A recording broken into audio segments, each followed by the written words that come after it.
40 دیالسم رکو وشتم سپارہ صفحہ نمبر 37 36 بالکل آخر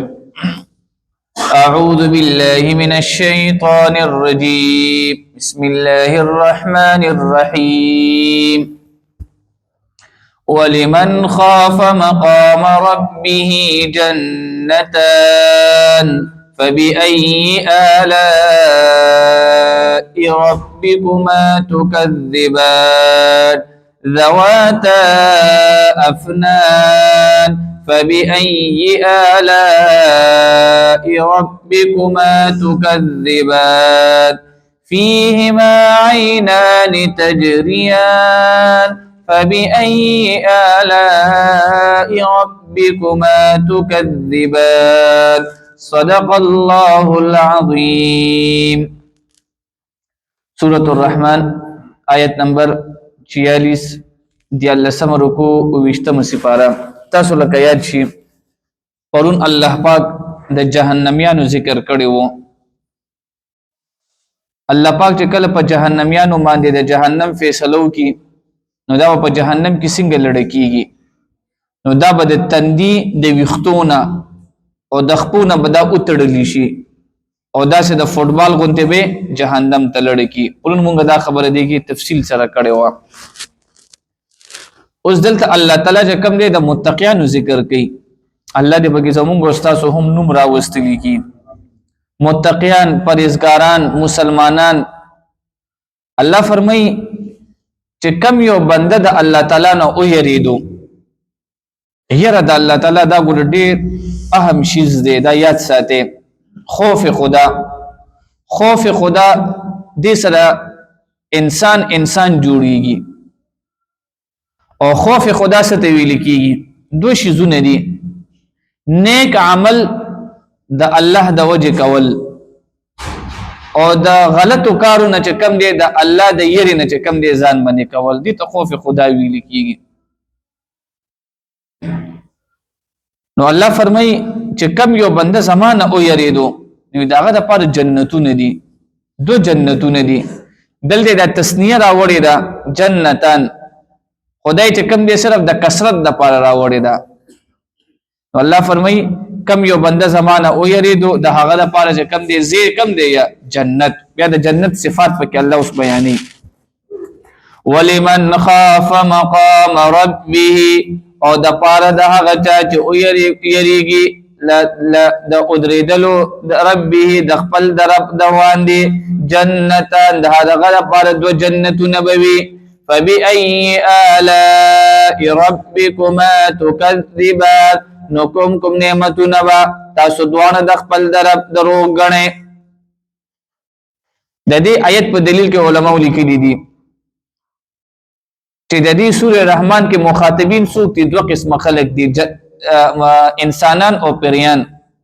نو د دې آیت نه دی استدلال کړی دی چې پریان به هم جنت ته ځي پریان چې کله نیک عمل کړی وي نو پریان به هم چرته ځي دا به جنت ته ځي ځکه دلته چې کم دی مخاطبین دا دوه قسم ډلې دي انسانان او پریان ذوات افنان د ډیرو خاخونو والا بوي دا د جنت صفت دی چې په جنت کې چې څومره مونږ دي د هغه څنګه به زیاتی وي او دا د باغ خوبصورتي وي چې سړی باغ ته وردن نشي او په هغه کې چې کم دي سوري دا ډیر وي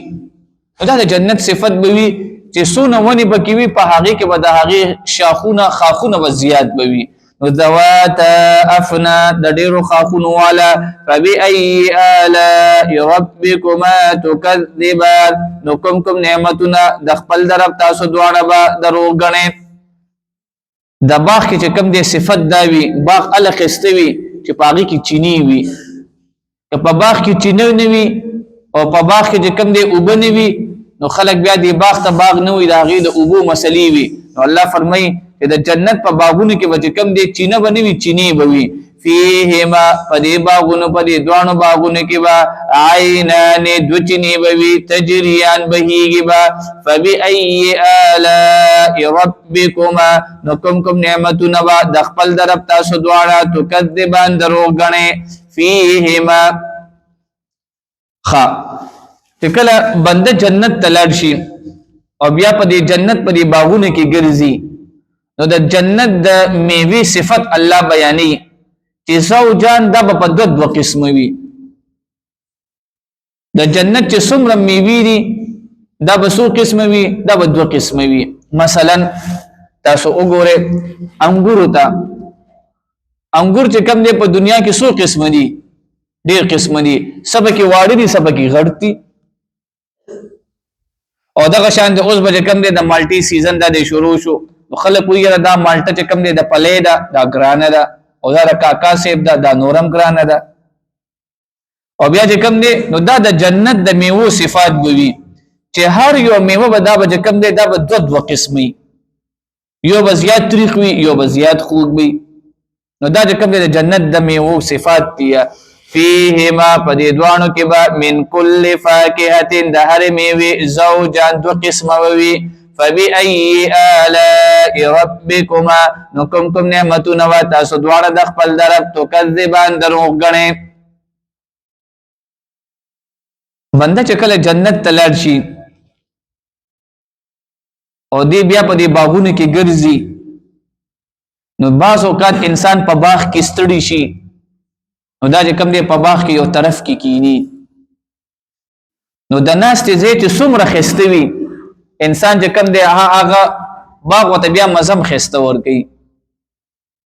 تاسو وګورئ د سعودیانو ته دوی چې کله داسې چکر ته لاړ شي نو ځان سره مجلس خامخا وړي هغې سره چې کوم دی په ګاډو کې مجلس پروت وي نو چې چېرته هم هغې سټې کوي نو ځان د چې کوم دی ناسته ښایسته برابري زمونږ غوندې خلک دي چې بس په یو څښا شان د چپله باندې کینې وي مړه په دې چپلو به کینو نو الله پاک فرمایي چې بنده کله جنت ته لاړ شي او بیا دی په باغونو کې ګرځي او په باغ کې دی وګرځي دی چې بیا کله کینی نو د هغې لپاره به چې کوم دی څه به وي چې کومې تکیاګانې وي تکیاګانې بالښتونه او دا بالښت چې کوم دی دوه قسمه کپړه چولی کیږي یو ته ویل کیږي د بالغ ابرا اور یو ته ویل کیږي د بالغ کور داسې راګنه نوی د بالغ استر دنه کپڑا دا مونږ چې کم دي دا ډیره بیکاره استعمالو دا سی وی کنل د زموږ په بازار کې ټول کې بیکاره کپڑا دا مونږ دنه استر ته اچو نو الله فرمایي چې د دې د جنت د بالغ د دنه د استر دا به هم چې کم دی د ریخمونه جوړ شي وي او دا به داسې ریخم نه دا به داسې ریخم من استبرقن الله فرمایي چې دا به انتهایی پیړ بوي انسان به کې داسې لاس اګدي د الله په بالکل داسې مکمل دن نه بکیږي نو چې د جنت د بالغ استر دن استر ابرا چې هغه دومره قیمتي وي تاسو اوس د دې سوچ کوئ چې د دې د ابره کور به څومره قیمتي وي الله دې موږ تاسو ته را نصیب کړي متکئین تکیه لګون کی بوي علی فرشن په فرشونو باندې بطائنها چې استر د هغه با من استبرق د پیر درې خمو بوي وجنل جنتین او میوه د دوانه د باغونو با دان نزدې بوي مت پیل الله سو فرمایل چې د جنت د میوه د جوړه بوي او د جوړې نه څه مراد ما تاسو ته وویل چې دوه قسمه به وي که یو انسان مثلا تروش غواړي نو تروش به راشو کوي او که یو بنده ځان لا خوږ غواړي خوږ به راشو کوي نو الله فرمایي چې دا به سي دا به خو نږدې وي دلته چې کوم دی تاسو به کتلی وي د یو میوې د هغې باغ که په پاکستان کې وي نو بلې په بهر بل کې وي د هغې په امپورټ ایکسپورټ باندې ډېره خرچې بیا کېږي او الله فرمایي چې دا دوانه به داسې یوځای به وي انسان وایي زه چې کوم دی تروش راخلم بس تروش به راکټ کوي که وایي زه خوږ رالم خوږ به راکټ کوي نو دا به څه وي نږدې به وي فبأي آلاء ربکما نو کوم نعمتونه د خپل درب تاسو دواړه تکذبان دروغ ګڼئ فیهن پدې کې به وي قاصرات الطرف ښځې به وي الطرف سترګې ښکته ساتونکې الله پاک چې کوم دی د جنت د حورو بیا ذکر کوي په دغه محلونه کې به الله پاک بندله خزي ورکی بیبیانی هوري او الله پاک د هغه دوه ډېر غټ صفاتونه بیان کړی دي انتهایی غټ صفاتونه دي نمبر 1 صفت دا ده چې دا خزي چې کم دی الله چې کله نه هم پیدا کړی دي نو دی د خپل نظر بل سړی ته اوچت کړی نه دی دا الله د هور صفت دی الله پاک چې کوم هوري بندل پیدا کړی دي وی د دې هورو چې کم نظر دی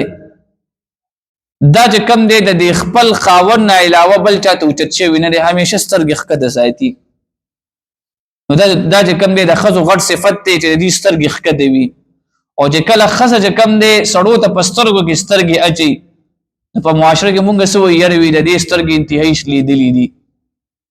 الله فرمای د جنت هوري بسنګ وی د دې سترګې به انتهایی د حیا نخکتی وي دا به صرف د خپل جنتی خاون ته بوچتيږي او لم يتمثهن انس هغه پیغله خزه هغه پیغله جنې چې د هغه بکارت نکم وینه راځي دته تمسویل کیږي نو الله فرمای چې د دې ته یو انسان نه دی ورنږدې شوی چې د دې د شرمګانه وینه را ماتې شوی وي دا وینه بس د چا نه راځي دا به کم دی د جنتی د خاون نه به راځي مطلب دا دون الله پاک دا محفوظ ساتلی دي دلته کم دی د هور صفات دي دوه قسمه چې نمبر 1 سترګې چې کم دی د هغه خکته دي او دویم دا چې د هغه شرمګا الله محفوظ ساتلی دي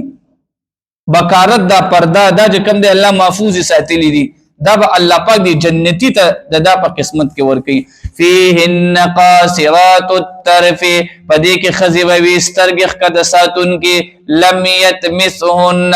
دوی ته بلاس نه وی وړلې انسان یو انسان هم قبلهم لدين روان دي ولا جان او نچا پیری فبأي آلاء ربكما تكذبان نو کوم نعمتونه د خپل درب تاسو دوانه بدرو غنئ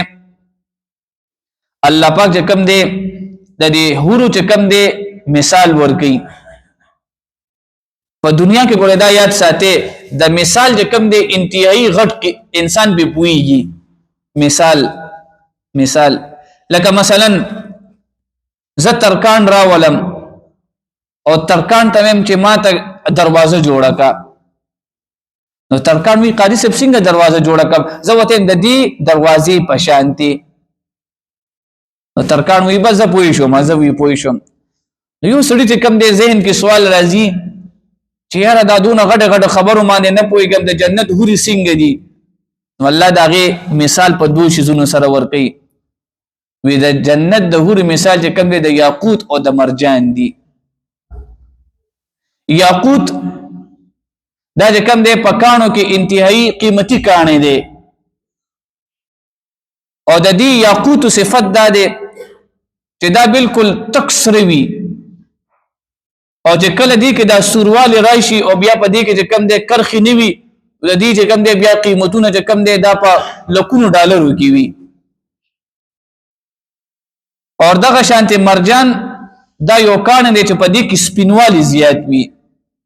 سپینواله که اوس یو خزه داسي وي چې هغه تک سپینه وي او د هغه په حسن کې سوروالی نیوي نو بیا هم خلک وي یاره وی دې خو نشته ده او یو خزه چې تک سره وي او هر وخت تک سره مخونه راوتی او سپینوالی بکینی بیا هم خلک وي یاره خو دې نشته ده جنت هورو کې بدا دوانه رنگونه وي رنگ به سپین هم وي او د خوبصورتۍ د وجه به کم دی پاغي کې بسر راغلی وي سوروالی به کې راغلی وي او الله مثال له سره ورکی ولکه د یاقوت او د مرجان کأنهن الياقوت والمرجان لکه چې دوی یاقوت او د مرجان دي فبأي آلاء ربكما تكذبان نو کوم نعمتونه به تاسو دوانه د خپل درب درو غنئ الله فرمای نبی صلی الله علیه وسلم ودا آیت ولستلو چې یو بندا د الله تعالی عبادت کوي او الله تعالی نه یریږي نو دا غل څه بدله پکار ده نو صاحب فرمایل د الله پیغمبر الله ورسوله عالم الله پیغمبر مونږ نه پويګو ته ډیر زیات خپويږي الله پاک ډیر زیات خپويږي چې د الله پاک یو بندا نیک عمل کوي د ګناه نه ځان ساتي هغه ته کوم بدله ملاويږي د دې صحیح علم چا سره دی الله سره دی الله پیغمبر مونږ نه پويګو نبی علیہ السلام وته فرمایل چې هل جزاء الاحسان الا الاحسان چا چې نیکی وکړه داغه بدله به هم نیکی بوي چا چې نیک عمل وکړو داغه بدله به هم سبوي داغه بدله به خامخا ملاويږي الحمدلله انسان خوشاله شي په دې یخنه کې یو انسان درس تناستي او بیا الله پاک ځان ته قدري نو دا بعض اوقات شیزونه داسې وي چې دا د چکم دی د مرګ نه پس بیا د دې سوداګانی وکيږي الله دې دغه خيخي سوداګانی مونږ ته باندې نصیب کړي هل جزاء الاحسان ند جزاء د نیکه الا الاحسان سوا د نیکه نه فبأي آلاء ربكما تكذبان نو کوم نعمتونه به تاسو دوانه د خپل درب دروغ غنئ واخر دعوانا الحمد لله رب